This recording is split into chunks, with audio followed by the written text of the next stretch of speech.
Close your eyes.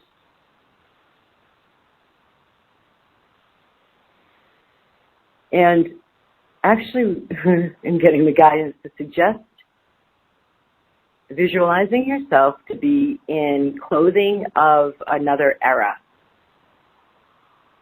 And you're getting ready for a cross either Atlantic or Pacific journey. So you can choose the continent you're leaving, you can choose the era, and then therefore the clothing.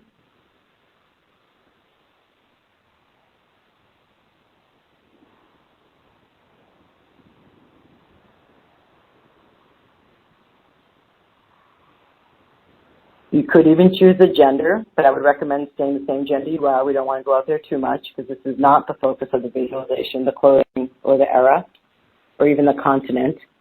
So now you're on the boat, big vessel, and you're moving across the ocean, and you're standing at the bow of the ship and you're watching the land leave.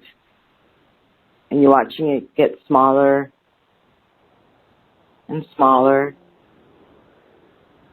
And what might help is those of you who have been on an overnight boat ride or have ever been on a ship, whether it be a cruise or not, that loses sight of land and then is on the open water. Bring that into view now. Lane, this should be extra good for you because you live surrounded by water in the Caribbean. So you've lost sight now of the land, you've come off of the bow, and now you're inside the hull of the ship, let's say, and you're having dinner, and you go to sleep, and it's the next day, and you go out, and you look on the deck, and there's no land, just open sea. You can look down at the water, if it's the Aegean Sea, God knows it's deep, deep blue. It's the Caribbean, it's more of that turquoise. If it's the Atlantic, it's a lighter blue. The Pacific, it's a deep blue. The Pacific is probably a bit more rambunctious than the Atlantic. You look down at the boat, coming up against the water, and the flat backsplash that creates as the boat carves out its path in the water. You're getting some spray on your face, tasting some salt on your lips, from the salt water. And the ocean, water, and breeze is all just really opening up your senses and letting go of the sight of the land from yesterday, just wide open ocean.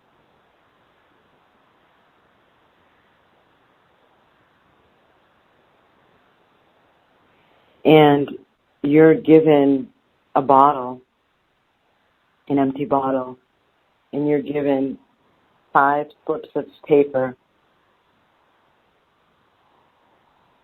And on each slip of paper, you're also given a writing utensil.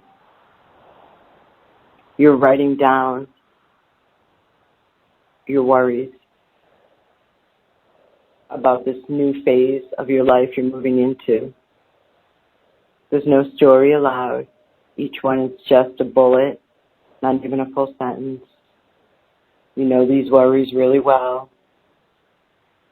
Should I or shouldn't I blank? What if I don't blank? What if there isn't blank? What if this doesn't happen the way I want? And some of you may only have 3 worries.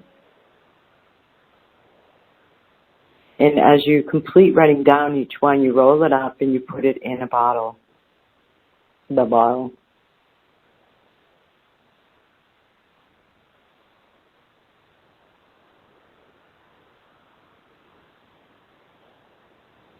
Now it's turned to nighttime and you're under a full moon.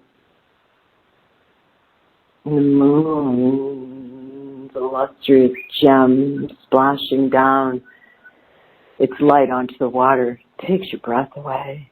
It's so bloody stunning. You are just immersed on the mama. And it's absolute exquisite beauty. The night sky is resplendent with stars. Everywhere you look, it's loaded with, you've never seen so many stars. And when you're ready, with a smile on your face, you fold your elbow, bringing the bottle in towards your chest with the worries written down in the bottle. And you straighten your arm and you whip that bottle with those worries so far away from the boat. You have never had an arm like this, no matter what baseball or softball you've ever played or frisbee.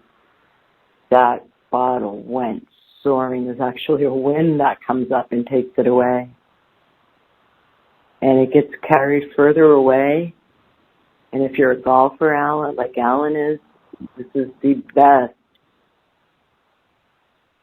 what do I call it, hit, swing you've ever done. It goes, so it still hasn't dropped down yet. It's still soaring far away from you, getting carried away by the wind. And you lose sight of it, and it's still flying away. There's that much propulsion away from your chest, where your heart chakra is, where your spirit is, of these worries to any longer be contained within your system. That's why you were able to throw it so far. And you look up at the moon, and there's a star twinkling right next to it as if it's winking at you.